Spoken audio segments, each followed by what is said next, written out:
তৃতীয় ভাগ। তিনি দৌড়ে বাইতুল মালে গেলেন এবং নিজের কাঁধে ভারী আটার বস্তা ও খাদ্য সামগ্রী তুলে নিলেন। একজন সাহাবী বললেন, আমাকে দিন, আমি বহন করি।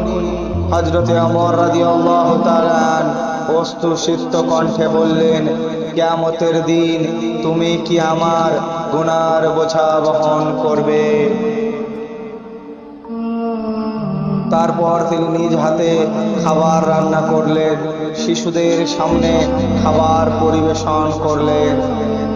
যখন ক্ষুধার্ত শিশুদের মুখে হাসি ফুটল, তখন তিনি দূরে দাঁড়িয়ে সেই দৃশ্য দেখে কাঁদতে লাগলো।